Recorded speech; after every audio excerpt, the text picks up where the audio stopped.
Assalamualaikum warahmatullahi wabarakatuh. Alhamdulillah, alhamdulillahirabbil alamin. Wassalatu wassalamu ala asyrofil anbiya'i wal mursalin Muhammadin wa ala alihi wa ashabihi ajma'in. Asyhadu an la ilaha illallah wahdahu la syarikalah wa asyhadu anna Muhammadan abduhu wa rasuluhu la nabiyya ba'dah. Allahumma sholli ala Muhammad wa ala alihi wa ashabihi ajma'in, amma ba'd. Hadirun hadirat sekalian yang berbahagia, pertama mari kita selalu panjatkan puji syukur kehadirat Allah Subhanahu wa taala atas segala nikmat yang telah diberikannya kepada kita semua, khususnya nikmat iman dan Islam. Hadirun hadirat sekalian,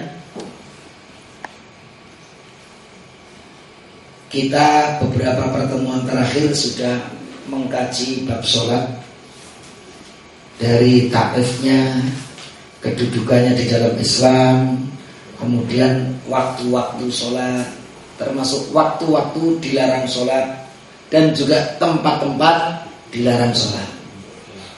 Maka malam hari ini kita lanjutkan masih tema yang di dekatnya, yaitu tentang adzan dan iqamah sebelum yang lain-lainnya.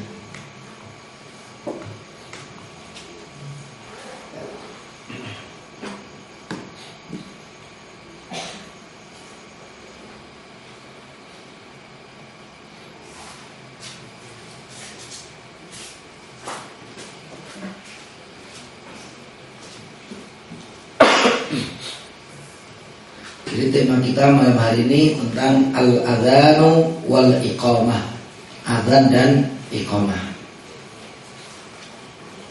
Kita mulai dari yang pertama dulu, yaitu al-adzan. Ma maknal adzan?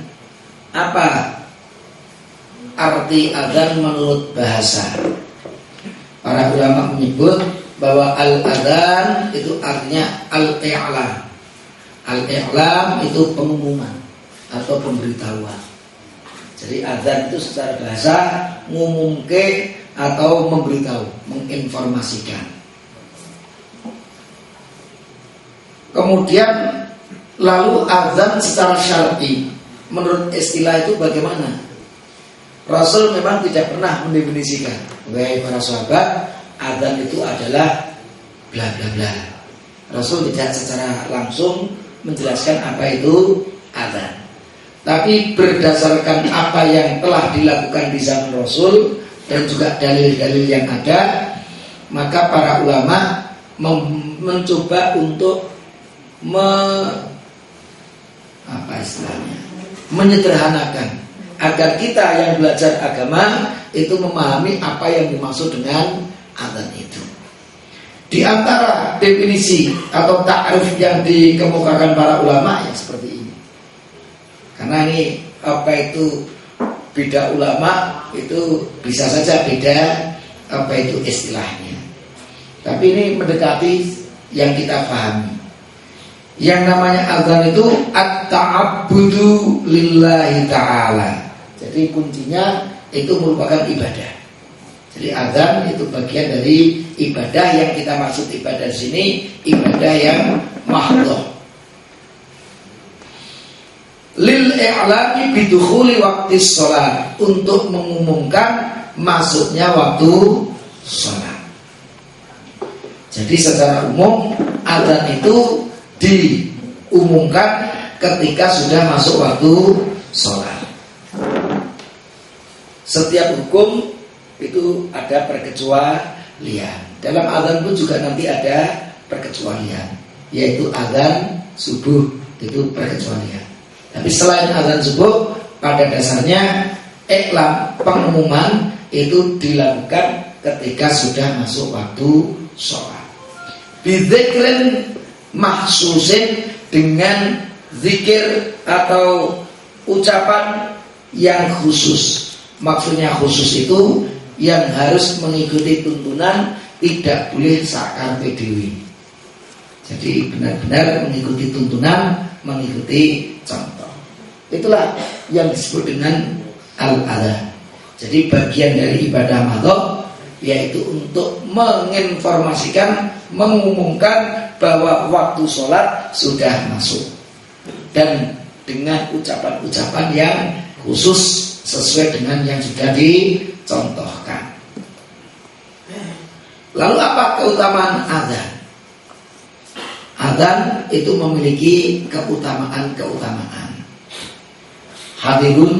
Hadirat sekalian yang berbahagia, tentunya kita untuk mendeteksi keutamaan adzan yang merupakan ibadah mahdhah, ini yang paling kuat kita mencari dari dalil-dalilnya, dan kita mendapatkan beberapa dalil yang kuat, hadis yang sahih yang menunjukkan tentang keutamaan adzan itu. Yang pertama, ini hadis yang sahih diriwayatkan oleh Imam Bukhari dan Muslim, muttafaqun alaih, dari sahabat Abi Hurairah radhiyallahu anhu, anna Nabiya sallallahu alaihi wasallam qala, bahwa Rasulullah Nabi Muhammad sallallahu alaihi wasallam itu pernah bersabda, idza nudiya lis-sholati, apabila dipanggil untuk sholat. Jadi ketika adzan dikumandangkan, sudah ada panggilan untuk sholat, artinya adzan dikumandangkan. Adbara syaiton, maka setan langsung membelakangi, lari terbirit-birit. Lahu duratun, durat itu kentut, terkentut-kentut. Jadi kalau diadzani itu ternyata setan langsung melayu membelakangi adzan itu sampai terkentut-kentut. Lahu durat, hatta la yasma' ta'dina, sampai dia benar-benar tidak mendengarkan adzan itu, sampai ragu. Jadi kita bisa bayangkan kalau mic-nya ini bisa 2 kilo 3 kilo, ya mesti melayunya lebih dari itu sampai tidak kedengaran. Apalagi kalau masjidnya banyak, bingung ya, sini adzan situ adzan, itu bingung gitu. Setannya itu pada bingung.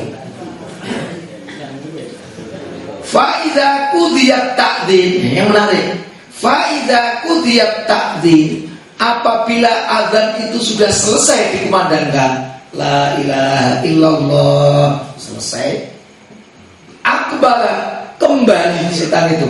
Begitu sudah selesai adzan apa? Balik menuju tempat dia tadi lari. Hatta idza suwiba bis sholat, maka ketika sudah ada takbir untuk sholat, ini yang kedua, panggilan yang kedua, artinya maksudnya iqamah, kan dipanggil lagi bahwa sholat sudah didirikan. Adbara, maka dia lari lagi. Idza qudiyat takbir, maka apabila iqamah itu sudah selesai, akbala, dia datang lagi. Itulah hebatnya setan. Jadi tidak ada rasa putus asa. Meskipun ketika mendengar itu lari tunggang-langgang, tapi begitu selesai langsung balik. Ya, tidak putus asa. Wis nek ora rasa balik, tidak, tetap balik. Hatta yakhtira bainal mar'i wa nafsihi, sehingga dia akan membahayakan orang itu dengan dirinya. Artinya mengganggu diri orang yang sedang sholat. Yaqulu lahu, setan-setan itu berkata kepada dia yang sholat, udzukur kadza wadzukur kadza, ingatlah ini, ingatlah itu. Maka bapak-bapak hati-hati. Kadang-kadang kita itu kalau sholat, apa itu kelangan HP, gulai bingung HP itu mau semeleh neng di. Begitu sholat, Allah Akbar, Masya Allah, neng lemari, kelingan neng pas sholat itu. Ketika seperti itu, kadang-kadang berdasarkan hadis yang sahih, ini unsur godaan dari setan. Udzukur kada, udzukur kada. Jadi mengingatkan setan itu, ini, itu. Jadi kadang-kadang kita, bos, neng di bingung sak sholat ora ketemu malah kan. Tujuannya sholat gula HP. Nah, tak sholat malah ketemu. Nah, ini malah seperti itu. Jadi setan itu pintar muda. Lima lam yakun yadhkuru, sehingga menjadikan orang yang sholat tadi tidak ingat mingkop yang dia tidak ingat sebelumnya. Ketika belum sholat tadi dia nggak ingat, tapi begitu sholat menjadi ingat. Hatta yadhalla ar-rajulu ma yadri kam sholat, sehingga menjadilah orang yang sholat tadi mayatri, dia tidak tahu kam sholat, sudah berapa rakaat dia sholat. Ini khususnya yang paling mudah digoda, itu yang sholatnya sendirian. Kalau sholat berjamaah biasanya lebih sulit. Nanti ada dalilnya juga. Jadi itulah kurang lebih hadis yang pertama. Jadi yang berwarna hijau tadi, kalau adzan dikumandangkan, setan itu lari terbirit, birit terkentut. Itulah keutamaan sholat. Jadi salah satu cara ngusir sholat dengan adzan. Maka kalau ada orang yang kupingnya itu panas ketika mendengar adzan, mungkin ini juga bagian dari setan itu. Setan dari jenis Melayu, dari jenis manusia gul, marah-marah, paling begitu. Yang kedua, hadisnya juga sahih, diriwayatkan oleh Imam Al-Bukhari dari Abdurrahman bin Abdullah bin Abdurrahman bin Abi Sa'sa'ah Al-Ansari. Beliau seorang sahabi dari Ansar. Summal Mazini, dari klan Al-Mazini. An abihi, dari bapaknya, annahu akhbarahu, bahwa bapaknya bercerita kepadanya, anna Aba Sa'idin Al-Khudri qala lahu, bahwa sahabat Abu Sa'id Al-Khudri itu pernah berbicara kepadanya, inni arakal ghanama wal badiyata, saya melihat kamu dengan kambing-kambing kamu itu berada di tanah lapang yang luas. Fa idza kunta fi ghanamika, maka apabila kamu itu bersama kambing-kambing kamu, amang kambing, menggembala kambing, au badiyatika, atau kamu berada di padang yang luas, fa adzanta bis shalah, kemudian kamu azan untuk sholat, farfa sautaka bin nida, maka tinggikanlah suara panggilan kamu. Engkau enak dengan kambing-kambingmu di padang yang luas, jauh dari perkampungan, kira-kira begitu. Kalau waktunya masuk sholat dan kamu azan, meskipun dewe keras no azan itu, sebenarnya seperti itu. Itu nasihat Abu Sa'id Al-Khudri. Keraskan suara kamu meskipun kamu di tanah lapang, sing kira-kira rane wong sing krungu. Nang wadah tanah lapang itu jauh dari perumahan.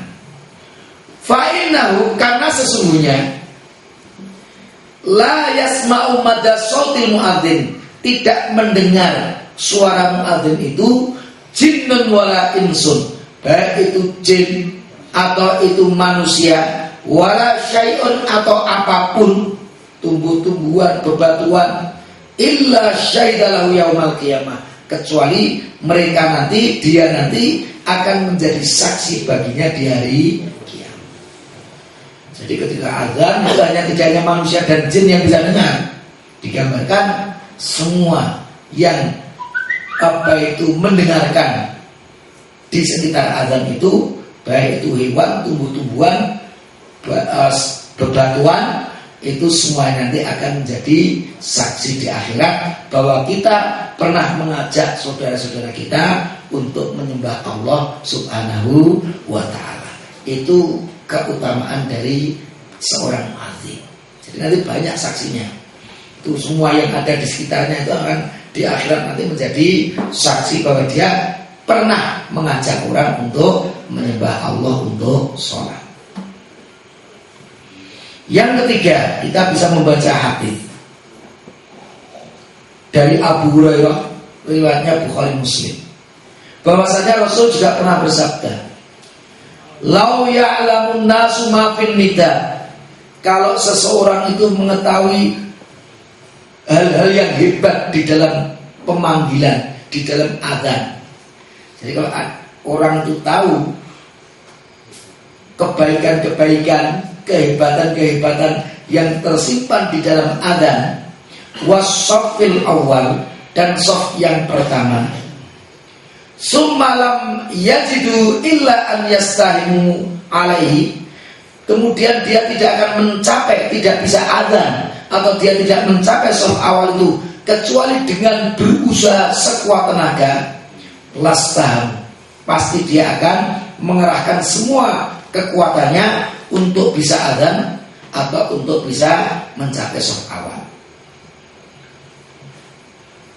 Walau ya'lamuna ma fit tahjiri lastabaku ilaihi. Kalau dia mengetahui keutamaan yang ada pada at-tahjir, datang di awal waktu, maka mereka akan pasti berusaha semampu mungkin datang di awal waktu. Walau ya'lamuna ma fil atamah, kalau mereka juga tahu apa-apa yang ada di dalam sholat malam, wasubhi, dan sholat subuh, la atauhuma, pasti mereka akan berusaha untuk mendatangi sholat malam atau sholat subuh itu, walau habwan, meskipun harus dengan merangkak. Itu keutamaan-keutamaan beberapa fadilah tentang sof awal, dan juga tentunya fin nida, tentang adzan. Ini keutamaan yang lain dari adzan. Kalau dia tahu, masih berusaha rebutan adzan. Seperti sekarang banyak orang yang rebutan jadi gubernur, bayar 6 miliar dibayari. Nah ini kok sayangnya tidak ada yang rebutan jadi muadzin. Kalau kamu tahu hebatnya pahala yang ada dalam adzan itu, pasti kamu akan rebutan menjadi muadzin. Ini bahasanya seperti itu. Yang selanjutnya, hadis yang diriwayatkan oleh Imam Muslim. Intinya Rasulullah bersabda, al-mu'adzinuna, mereka para muadzin itu atwalun nasi a'naqon.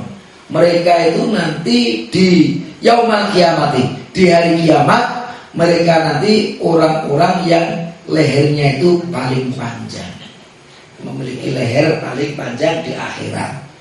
Ini tentunya makna leher yang paling panjang itu bukan untuk mendiskreditkan atau menghinakan, tapi tentunya untuk memuliakan. Berarti kok kayak jerapah ya? Bukan begitu. Mosok leher kok jerapah malah elek men. Artinya tentunya akwal di sini tentunya terkait dengan kegagahan. Karena kalau orang nggak punya apa itu leher kan ya elit kan, begegek begini nggak ada lehernya. Tapi ketika lehernya jenjang, itu menunjukkan kegagalan. Maksudnya ingin menunjukkan bahwa mereka punya kemuliaan yang lebih dibandingkan yang lainnya. Itu yang kita pahami dari hadis ini.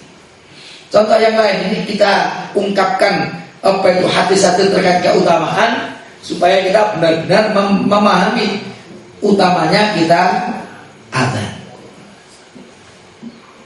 Hadisnya diriwayatkan oleh Abu Dawud dari Uqbah bin Amir, bahwa aku pernah mendengar Rasul itu bersabda, ya'jabu rabbukum.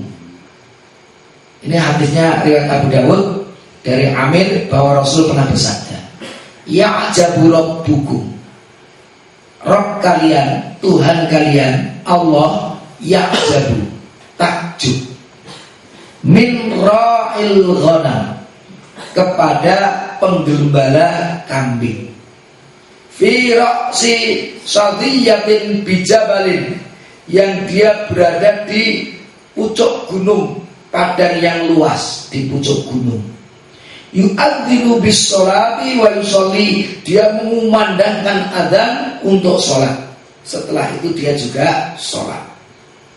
Fayaqulullahu azza wa jalla, maka Allah berfirman, ini hadisnya qudsi, Unzuru ila abdi, lihatlah hambaku itu, hada hambaku ini, yu'adzinu wa yuqimus sholata, dia di padang yang luas, suaranya sopo-sopo, dia tetap adzan dan dia tetap iqomah. Ya khaufu minni, karena dia takut kepadaku. Faqad ghafartu li abdi, maka sungguh aku telah mengampuni hambaku itu, wa adkhaltuhul jannata, dan aku masukkan dia ke surganya. Ini keutamaan orang yang adzan. Meskipun ini adzan ora sing krungu, padang yang luas kira-kira lainnya manusia sing krungu, tapi tetap dia adzan, iqomah dan sholat. Itu dipuji oleh Allah Subhanahu wa taala. Aku ampuni. Nah, ini harus kita pahami, sholatnya sholat yang benar, sholatnya sholat yang khusyuk, bukan sholat-sholatan yang terkait dengan ini. Dan di surga pun adkhaltul jannah, itu nanti kalau kita kaji lebih detail lagi, benar dia pasti orang yang sholat itu masuk surga. Cuma pertanyaan selanjutnya, langsung atau tidak langsung, tapi pasti masuk surga karena dia muslim. Sholat itu pasti masuk surga. Cuman apakah langsung atau tidak langsung, tetap sesuai dengan kekuatan amal ibadahnya masing-masing, dan tentunya rahmat Allah Subhanahu wa ta'ala. Yang selanjutnya, hadis yang diriwayatkan oleh Imam Muslim dari Jabir bin Abdullah, maksudnya seorang ulama, dari seorang alim dari kalangan sahabat. Qala, beliau berkata, sami'tun nabiyya sallallahu alaihi wasallam, aku pernah mendengar Nabi Muhammad sallallahu alaihi wasallam bersabda, inna syaitana, sesungguhnya setan itu, idza sami'an nida'a bis shalah, apabila mendengar panggilan untuk sholat, zahaba, dia lari tunggang-langgang pergi, hatta yakuna makana rauha, sampai dia ke tempat rauha. Rauha itu apa? Qala Sulaiman fasa'altuhu 'anil rauha, maka aku tanyakan bahwa setan itu kalau ada di pemandangan adzan, dia lari sampai ke suatu tempat namanya ar-rauha. Faqala, maka dijawab, hiya minal madinati, rauha itu dari kota Madinah, sittatun wa thalathuna milan, sekitar 36 mil. 36 mil. 36 mil itu kalau 1 kilometernya, 1 mil itu 1,6 atau 1,7 gitu ya. Ya kepingin saja. Berarti sekitar mungkin 50-an lah kilometer, 40-an sampai 50-an kilometer itu ar-rauha. Itu lari tunggang-langgangnya sejauh itu setan itu. Itulah beberapa hadis yang kita ungkapkan di sini agar kita memahami ternyata adzan itu bukan perkara yang remeh-temeh, tapi ternyata perkara yang luar biasa keutamaannya yang sudah dijelaskan oleh Rasulullah Shallallahu Alaihi Wasallam. Bahkan bapak-bapak, ibu-ibu, adzan itu lebih utama dari kepemimpinan. Muadzin itu lebih utama dari imam. Imam ini kalau dari satu makna yang sempit, imam itu ya berarti imam sholat. Tapi kalau imamah secara umum tidak hanya di dalam sholat, kepemimpinan lebih baik daripada menjadi pemimpin, baik itu formal maupun non formal. Itulah keutamaan seorang muadzin, bahwa muadzin itu lebih utama dari imam atau secara umum dari pemimpin. Dari mana kita punya kesimpulan seperti itu? Dari satu hadis yang diriwayatkan oleh Imam At-Tirmidzi dari sahabat Abi Hurairah bahwa Rasul itu pernah bersabda, al-imamu dhamin, imam itu penjamin, wal muadzinu mu'tamin, sedangkan muadzin itu orang yang mendapat amanah, mendapat kepercayaan. Allahumma arsyidil a'imah, ya Allah tunjukilah para pemimpin itu, waghfir lil mu'adzinin, dan ampunilah para muadzin itu. Difahami oleh para ulama bahwa tunjukilah dengan ampunilah itu nilainya lebih tinggi. Ampunilah itu nilainya lebih tinggi daripada tunjukilah. Kita juga melihat keterangan para ulama, hadis itu menunjukkan fadlul adhani alal imamah, keutamaan adzan dibandingkan dengan menjadi imam atau menjadi pemimpin. Jadi keutamaan adzan dibandingkan menjadi imam atau menjadi pemimpin. Mengapa? Li'anna halal amin, keadaan menjadi orang yang dipercaya, yang mendapat amanah, afdalu min halid dhamin, itu lebih utama daripada keadaannya orang yang menjamin. Hadirin hadirat sekalian yang berbahagia, maksudnya begini, muadzin itu keutamaannya yang pertama, dia mengagungkan Allah. Allahu Akbar, Allahu Akbar. Dia mentauhidkan Allah. Asyhadu an la ilaha illallah, kan begitu. Dia juga bersyahadat. Itu syahadatain, itu kalimat yang begitu utama. Kemudian hayya 'ala shalah, dia mengajak orang untuk menyembah Allah, mengajak orang untuk bisa hidup bahagia di dunia maupun di akhirat. Dan semua yang mendengar, baik itu manusia, jin, bahkan hewan, tumbuhan dan bebatuan, semuanya nanti akan menjadi saksinya di akhirat bahwa dia termasuk orang yang sudah mengagungkan Allah, mentauhidkan Allah, mengajak orang untuk menyembah Allah untuk kebahagiaan dunia dan akhirat. Ini keutamaan dari muadzin. Nah, bahkan kalau kita gambarkan muadzin zaman Rasul, itu untuk mendeteksi memang agak sulit, karena teknologi belum maju. Muadzin di zaman Rasul itu biasanya kalau belum ada alatnya, ya mereka mencoba meyakinkan bahwa sekarang sudah masuk waktu sholat. Maka karena pentingnya waktu itu dan sulitnya untuk mendeteksi, kalau sekarang kan ada almanak, ada jam, soalnya jam piro adanya itu sudah gampang. Kalau dulu untuk mendeteksi ini sudah zuhur atau belum, itu butuh ijtihad yang kuat. Sehingga muadzin dulu ya memang bekerja keras itu. Ini benar-benar masuk atau belum. Nah ini sehingga orang-orang seperti itu dituntut amanahnya. Karena orang mancing wis adzan wae, lah ini kan orang akan sholat tidak pada waktunya. Nah, ini pentingnya bahwa orang muadzin itu artinya dia orang yang mendapat kepercayaan atau mendapat amanah, harus cermat, dituntut amanah. Sedangkan para pemimpin tentunya sedang sibuk melayani rakyatnya. Itu yang kita pemimpin formal. Muadzin sekarang memang dimudahkan dengan kemajuan teknologi, tapi mudah-mudahan meskipun sudah lebih mudah, itu tidak akan mengurangi keutamaan atau pahala dari al-adzan tersebut. Itulah kurang lebih keutamaan menjadi seorang muadzin.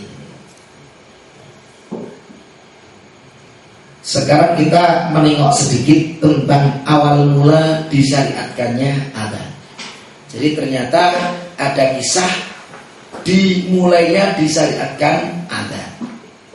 Yang pertama, kita tentunya cukup membaca hadisnya. Ini hadis yang singkat. Kemudian lagi ditambah hadis yang lebih detail. Nanti ini hadis, ini yang kedua ini juga hadis. Yang ketiga ini yang lebih detail lagi. Nah ini sampai 3 slide. Ini intinya, kalau saya bacakan satu persatu nanti habis waktunya.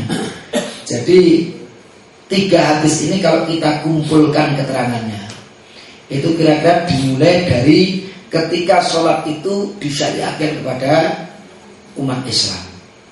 Maka para sahabat berkumpul di suatu tempat, ya, tentunya di sini di masjid. Kemudian mereka rembukan, iki janjane nek untuk bisa sholat berjamaah banyak jamaahnya, itu mestinya enek panggilan nih, sehingga kalau dipanggil itu nanti bisa berbondong-bondong sholatnya bersama-sama, tidak takdir karena tidak ada panggilan. Maka di antara mereka itu ada yang usul, kita itu seperti orang Kristen itu aja, jadi pakai lonceng, teng, wah itu tanda sudah masuk waktu, sehingga nanti umat Islam berbondong-bondong menuju masjid. Yang lainnya pakai trompet saja. Orang Yahudi itu kalau memanggil untuk ibadah itu dengan trompet. Maka ternyata Rasul itu ada kesan tidak suka dengan usulan-usulan itu, karena jelas itu menyerupai ibadah atau cara memanggil dari agama lain. Maka Rasul terkesan tidak setuju dan tidak suka dengan usulan-usulan itu. Maka diriwayatkan di dalam hadis yang sahih ini, seorang sahabat setelah mendengar percakapan itu, malam harinya dia tidur bermimpi. Dia mau membeli lonceng atau mau membeli trompet itu. Ada seseorang yang disebut Saubani Ahdoroni. Orang itu ada yang memegang lonceng dan memegang trompet, pakai dua pakaian yang berwarna hijau. Di satu tangannya membawa lonceng, di satu tangannya membawa trompet. Maka aku mau beli dari orang itu. Maka yang membawa trompet dan lonceng itu bertanya, loh kamu kok mau membeli lonceng saya, trompet saya itu arep apa? Maka sahabat yang bermimpi tadi bilang untuk memanggil azan, untuk mengajak orang sholat. Apa jawaban orang yang memakai pakaian hijau tadi, yang membawa lonceng dan trompet tadi? Afala adulluka ala khairin min dzalika. Mau enggak kamu saya tunjukkan cara yang lebih baik dari itu, daripada membeli lonceng atau membeli trompet? Qala fakultu, maka aku yang bermimpi, bala, mau tentunya. Apa itu yang lebih baik? Qala, maka orang yang membawa lonceng dan trompet tadi yaqulu, berkata, Allahu Akbar, Allahu Akbar, Allahu Akbar, Allahu Akbar, asyhadu an la ilaha illallah. Artinya dia menyampaikan adzan itu, ucapan adzan yang kita semuanya sudah hafal. Maka setelah besoknya orang yang mimpi tadi mendatangi Rasulullah Sallallahu Alaihi Wasallam. Tapi sebelum itu, summa istakhartu ghairu ba'idin. Kemudian setelah itu tidak jauh seperti dari itu, kemudian dia mengucapkan lagi, nanti juga kamu panggil idza aqamta shalat, kalau kamu ingin mendirikan sholat, Allahu Akbar, Allahu Akbar, seperti iqamat kita. Jadi langsung itu waktu itu. Jadi orang yang berpakaian hijau tadi, ngene iki lho cara nyuluh apik, yang satu panggilan yang kita kenal dengan adzan. Setelah itu menyebutkan lagi, setelah itu kalau kamu mau mendirikan sholat, ucapkanlah ini. Lah, sahabat yang bermimpi tadi, kemudian falamma asbahtu, ketika aku berada di pagi hari, ataitu Rasulullah, maka aku langsung mendatangi Rasulullah, fa akhbartu bima ra'aitu, maka aku ceritakan apa yang aku mimpikan di malam hari tadi. Faqala, dia berkata, faqala Rasulullah, maka waktu itu Rasul menjawab atau bersabda, inna hadhihi la ru'ya haqqun, sungguh mimpi ini adalah mimpi yang benar, insyaallah. Summa amara bit ta'dzim, maka Rasul memerintahkan untuk diadani persis seperti sahabat yang bermimpi tadi. Dan di dalam riwayat yang lain Rasul memerintahkannya kepada Bilal. Di dalam riwayat yang lain, mengapa Bilal diperintahkan oleh Rasul? Karena Bilal itu memiliki suara yang lantang. Nanti itu di belakang nanti kita juga menyebutkan hadisnya. Maka ketika Bilal sudah mengumandangkan adzan, Maka Umar bin Khattab waktu itu juga langsung datang, wahai Rasul, demi Allah semalam aku juga bermimpi seperti yang diucapkan itu. Ternyata ada dua sahabat mimpinya sama. Itulah kurang lebih hadis-hadis yang terkait dengan awal mula disyariatkannya azan. Bapak-bapak, ibu-ibu sekalian, ini tadi baru pengantar kajian fikih terkait azan. Nah, baru sekarang kita masuk kepada hukum. Lalu apa hukumnya azan? Hukumnya apa azan itu? Bapak-bapak, ibu-ibu, para ulama sepakat, tidak ada yang berbeda, bahwa azan itu masuk. Artinya masuk itu apa? Disyariatkan oleh Allah dan Rasulnya, dituntunkan di dalam agama kita. Namun mereka berbeda pendapat mengenai hukumnya. Itu masuk, benar, dicontohkan, diperintahkan. Tapi perintah itu wajib atau tidak? Sebenarnya para ulama yang berbeda pendapat, itu dalil yang digunakan itu relatif sama. Tapi yang aneh, mengapa kok mereka bisa berbeda dengan dalil yang mereka dapatkan itu sama? Disitulah menariknya kita menggali ijtihad yang telah dilakukan oleh para ulama. Dalilnya bisa sama, tapi cara memahaminya bisa berbeda. Ini salah satu keunikan dari berijtihad itu.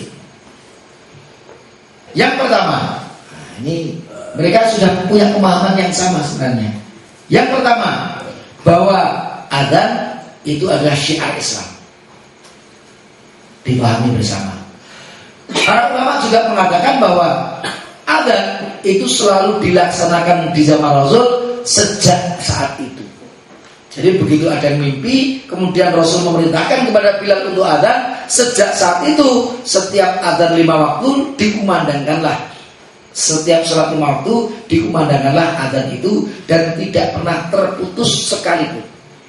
Jadi di Masjid Nabawi setelah itu selalu ada adzan dan iqamah untuk sholat 5 waktu. Itu para ulama tidak ada yang berbeda, bahkan sampai saat ini. Yang ketiga, tidak ada satupun riwayat yang menyatakan bahwa adzan dan iqamah itu pernah ditinggalkan. Jadi benar-benar selalu dilakukan, diucapkan ketika masuk waktu sholat 5 waktu. Itulah, tidak ada perbedaan di kalangan ulama mengenai pemahaman ini. Yang kedua, ada beberapa hadis. Yang pertama, hadis yang diriwayatkan oleh Imam Anas bin Malik, sahabat Anas bin Malik. Anna Nabi sallallahu alaihi wasallam, Nabi Muhammad sallallahu alaihi wasallam, karena idza ghaza bina, apabila beliau itu berjihad, berperang bersama kita, kauman, untuk memerangi suatu kaum, lam yakun yaghzu bina hatta yusbiha wa yanzuru, maka dia tidak pernah berperang bersama kita kecuali setelah pagi, setelah waktu subuh. Wa yanzuru, dan Rasul melihat. Fa in sami'a adzanan kaffa anhum, kalau kota yang mau diperangi itu ternyata terdengar adzan, maka Rasul membatalkan penyerangan itu. Wa illam yasma' adzanan, tapi kalau di kota yang mau beliau perangi itu tidak ada terdengar adzan, aghara alaihim, maka Rasul dan pasukannya menyerang. Jadi ternyata adzan itu juga dijadikan tolak ukur diserangnya suatu tempat atau tidak. Ini nanti kajiannya bisa panjang lebar terkait dengan hadis yang matanya demikian. Hadis yang ketiga, dalil yang ketiga atau hadis yang kedua.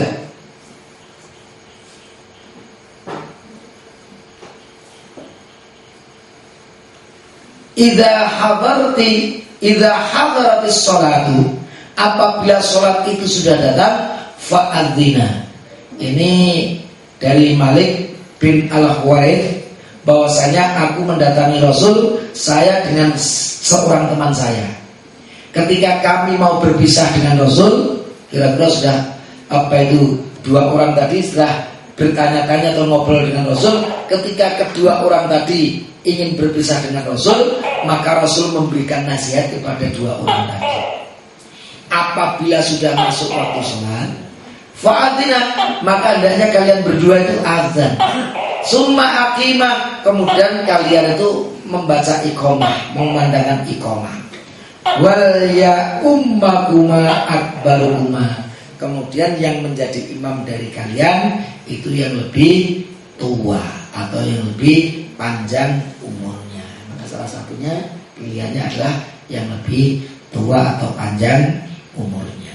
Hadis yang keempat atau dalil yang keempat, hadis yang ketiga. Rasul bersabda, hadis diriwayatkan oleh Imam Ahmad. Ma min salasatin fi qaryatin la yu'adzinu wa la tuqamu fihi mushalah.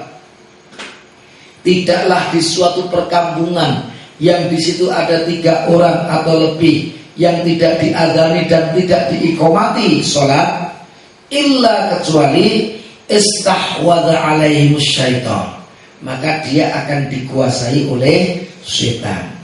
Fa'alaika bil jamaah, maka hendaknya kalian terus berusaha untuk bisa berjamaah. Fa inna dziba, karena sesungguhnya musang itu, serigala itu, yakul qasiyah, akan memangsa domba-domba yang jauh.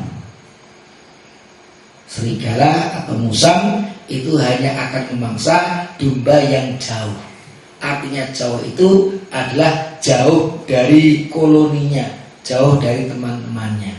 Jadi gambarannya Rasul itu menggambarkan kalau domba-domba itu ngumpul dengan teman-temannya ketika memakan rumput di padang itu musang hanya ngintip saja, tidak berani. Ketika masuk mereka ngumpul nggak berani diterkam sama musang, nggak berani musang itu. Tapi kalau salah satu kambing itu dah makannya jauh dari temannya, sungguhnya jombrombol yang gini kok dewe, lah itulah yang akan diterkam oleh musang. Ini menggambarkan bahwa ketika kita dalam keadaan berjamaah itu setan lebih sulit menggoda kita. Ini nek awake dhewe itu dewe-dewe itu gampang digoda oleh setan. Maka seringkali kejahatan-kejahatan, kemaksiatan-kemaksiatan itu dilakukan ketika sendirian.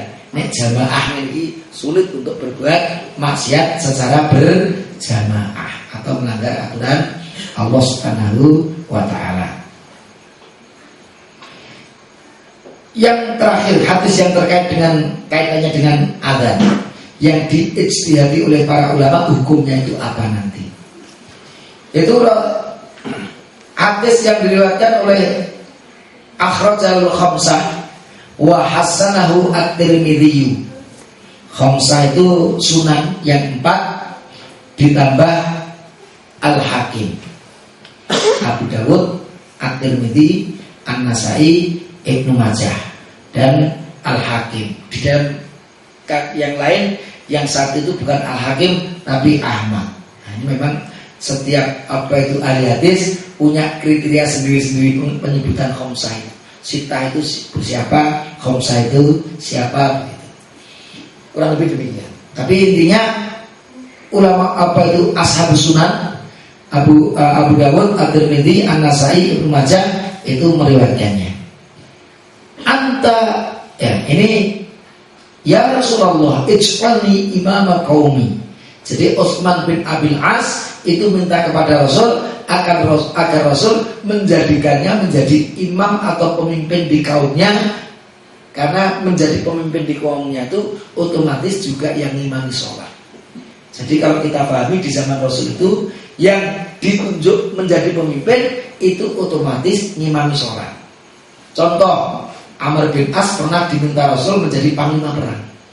Maka otomatis ketika terjadi sholat 5 waktu, ya Amr bin As itulah yang mengimaminya. Jadi kaitannya imam sholat dengan imam untuk urusan dunia itu sebenarnya sinergi satu. Yang paling pantas untuk menjadi pemimpin adalah yang paling pantas untuk menjadi imam sholat kita. Maka ketika Rasul sakit, beliau menunjuk Abu Bakar untuk menggantinya, maka para sahabat sepakat Rasul sudah menyerahkan urusan akhirat kita kepada Abu Bakar. maka mari kita serahkan urusan dunia kita juga kepada Abu Bakar As-Siddiq. Itu mengapa para ulama sepakat, mufakat, aklamasi, mereka mengangkat Abu Bakar menjadi pemimpin. Karena Rasul sakit, beliau menunjuk Abu Bakar untuk menggantikan beliau untuk menjadi imam. Anta imamum, ya sudah, kamu adalah imam mereka. Waqtadi bi at'abihim, tapi kamu harus memperhatikan yang paling lemah di antara makmum kamu atau rakyat kamu yang kamu pimpin. Wattahid mu'adzinan, dan ambil satu orang muadzin la ya'khudhu ala adanihi ajran, yang tidak mengambil upah.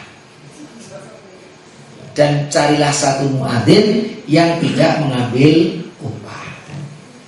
Tapi kalau bapak-bapak, ibu-ibu nanti ke dunia Arab, itu di negara-negara Arab, itu semua muadzin itu justru mendapat upah. Muadzin itu di sana PNS. Saya belajar di Baghdad, itu muadzin itu juga PNS, dia digaji dari negara, jadi formal. Maka kalau Menteri Agama katanya akan mensertifikasi khotib gitu ya, penceramah dan khotib, silakan aja, tapi wani bayar biro kan itu. Artinya kan ragu guys sertifikat tapi ragai opo-opo kan itu kan bingung juga nanti kalau sertifikat terus tidak ngasih konsekuensi. Nah, kalau di dunia Arab itu ngasih sertifikat tapi ngasih gaji, misalnya muadzin, kemudian khotib, imam, itu benar-benar digaji kerajaan atau digaji oleh negara. Nanti kalau sudah mulai begitu, ngurang rebutan jadi muadzin akhirnya. Soalnya enek menunggu. Bapak-bapak, ibu sekalian yang berbahagia, lah, menurut berdasarkan dalil-dalil tadi, menurut Imam Abu Hanifah, menurut Imam Malik dan Imam Syafi'i, bahwa adzan itu hukumnya sunnah muakkadah. Meskipun keutamanya sedemikian hebat tadi, tapi itu hukumnya sunnah muakkadah. Artinya apa? Konsekuensinya, kalau sholat itu tidak ada adzan dan iqamah, sholat itu tetap sah. Karena adzan dan iqamah itu tidak sampai kepada wajib atau bukan merupakan syarat sahnya sholat. Tapi yang lain seperti Imam Malik, Imam Ahmad, Imam Atta, Imam Mujahid, Imam Al-Auza'i, Dawud, Ibnu Hazm dan termasuk Ibnu Taimiyah menyebut bahwa adzan itu hukumnya wajib. Jadi setiap tempat yang didirikan sholat berjamaah di situ harus mengumandangkan adzan dan iqamah. Nah, orang dosa kalau wajib itu kan kalau tidak dilakukan berarti berdosa. Tapi ulama-ulama kontemporer ada yang mengambil jalan tengah. Satu, sunnah muakkadah. Yang kedua, wajib atau fardhu ain. Setiap masjid, setiap tempat jamaah harus adzan dan iqamah. Maka ulama-ulama kontemporer itu mengambil al-jam'u bainal adillah. Jadi mengambil mengumpulkan, kira-kira mengambil titik tengah, titik temu dari dua pendapat tersebut. Pendapatnya apa? Bahwa adzan itu fardu kifayah, wajibnya wajib kifayah. Jadi kalau di daerah kita itu sudah ada masjid yang memandang dengan keras, masjid-masjid sing wis krungu tadi ada adzan dikumandangkan dengan keras, itu wis ora wajib meneh. Serapopo tanpa adzan dan tanpa iqamah. Tapi kalau semuanya tidak ada yang mau adzan, lah di situ baru semuanya berdosa. Mengapa? Karena di zaman Rasul tidak pernah tidak ada adzan.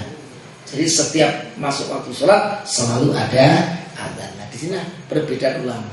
Ada yang memahami sunnah muakkadah, ada yang memahami wajib, tapi ulama-ulama kontemporer menyebut wajib tapi wajib kifayah.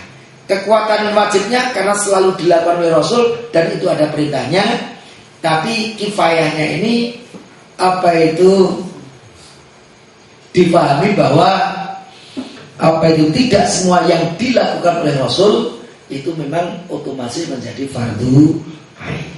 Itu yang terkait dengan apa itu perbedaan ulama mengenai hukum dari adzan tersebut.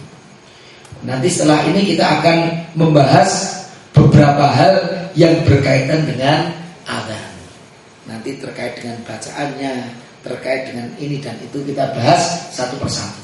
Tapi sebelum saya lanjutkan, mungkin kalau ada yang ingin mendiskusikan silakan.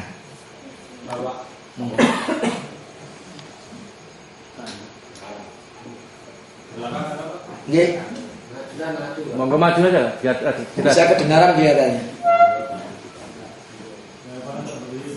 Nggih, monggo. Yang saya tanyakan, orang yang adzan dan yang beriqamah, bisakah itu menjadi imam? Baik.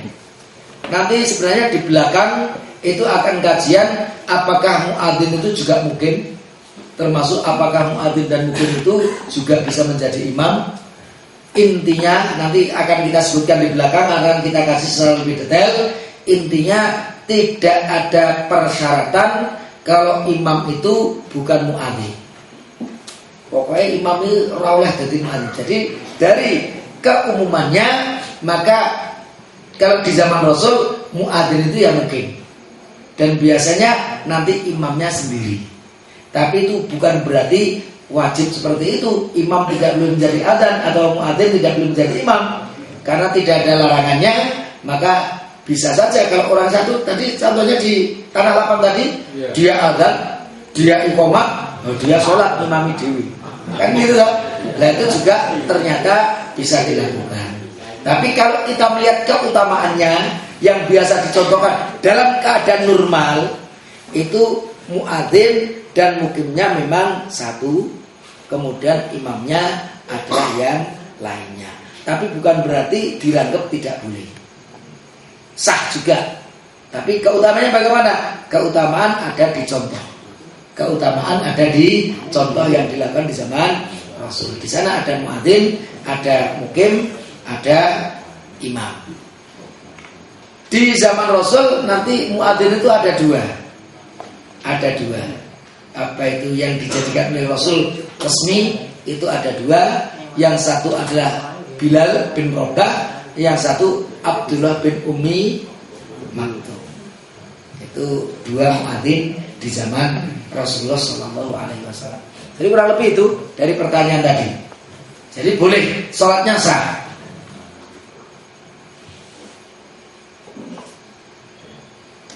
Yang lain, waktunya sudah habis. masih monggo. Tinggal Yang lain silakan. monggo. Ya, Monggo. Mohon maaf, ini saya ingin sampaikan begini Pak. Saat ini kita tahu waktu masuk sholat zuhur itu pukul 11.53 atau 54. Iya. Tadi hari Jumat, saya mendengar beberapa masjid ketika masuk pukul 11.45 udah adzan, sahkah sholatnya?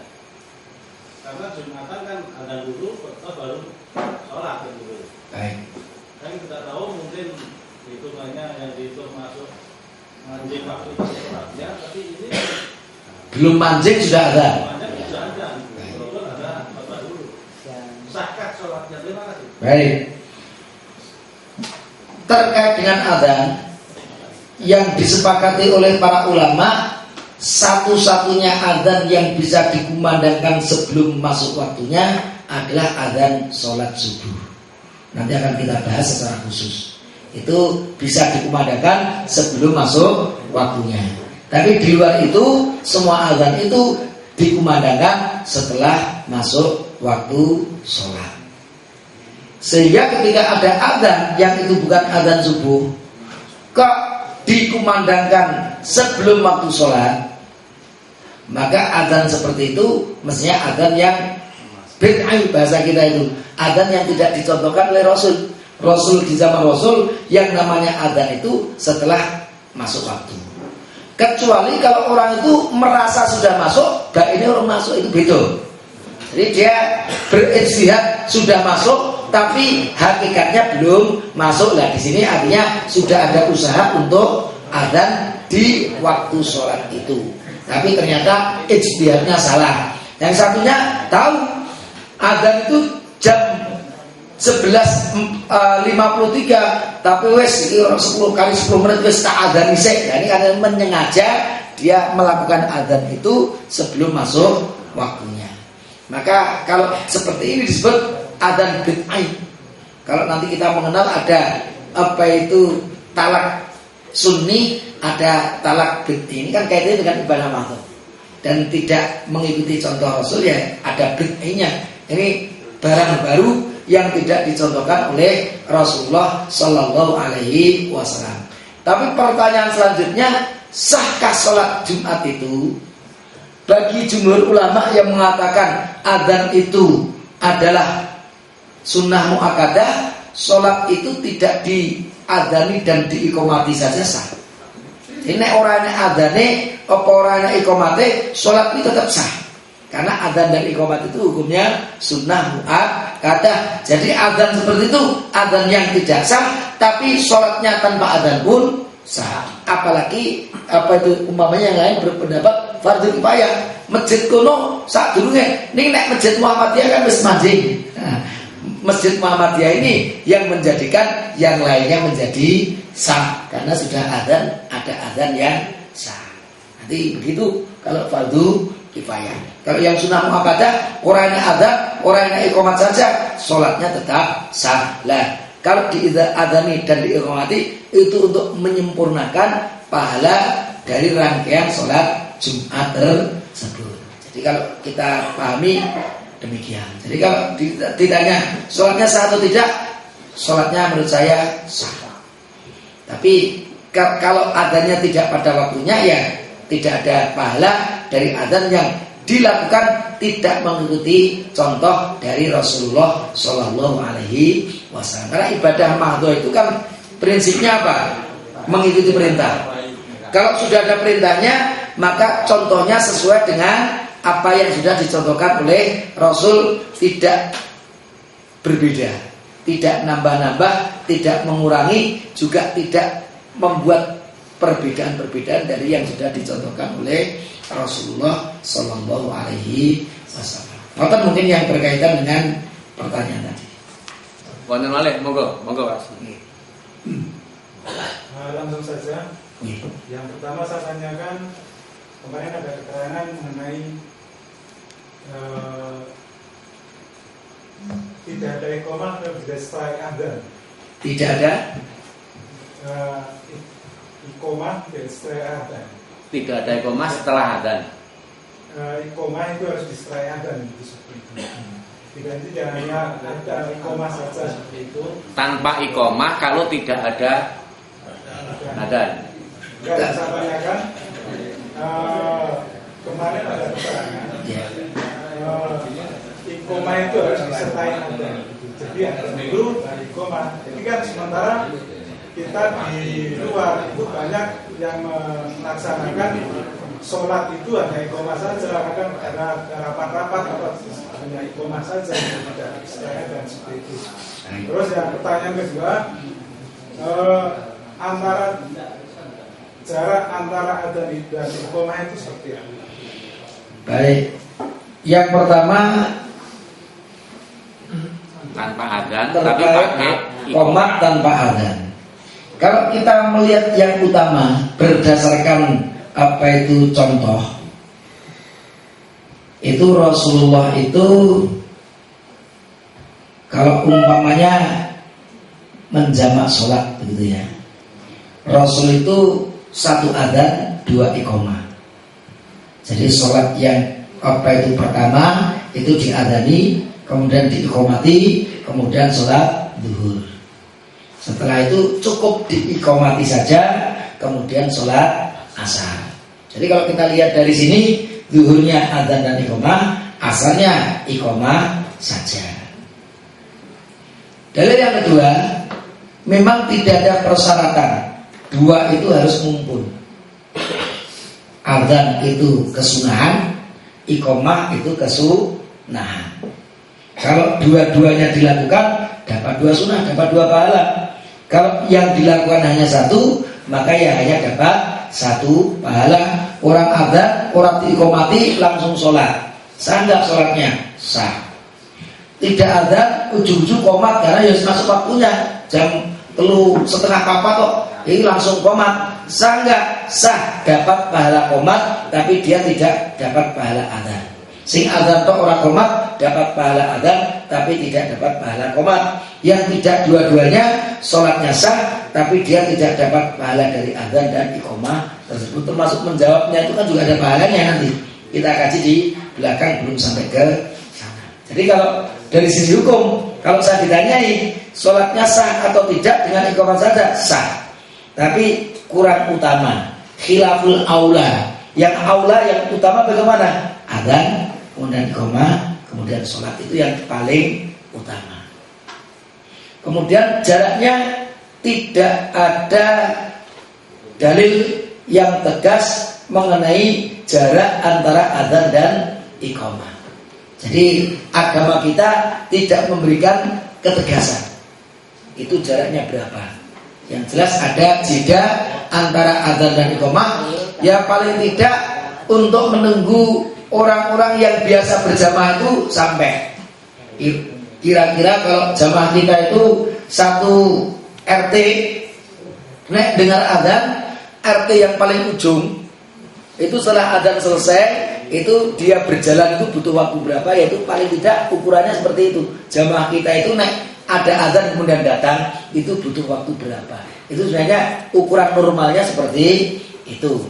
Kalau masjidnya lebih besar, jamaahnya lebih datangnya dari jauh-jauh, mungkin jaraknya adzan dan qomat juga bisa lebih panjang. Karena apa? Jamaahnya juga dari tempat yang lebih jauh lagi durasi daerahnya itu.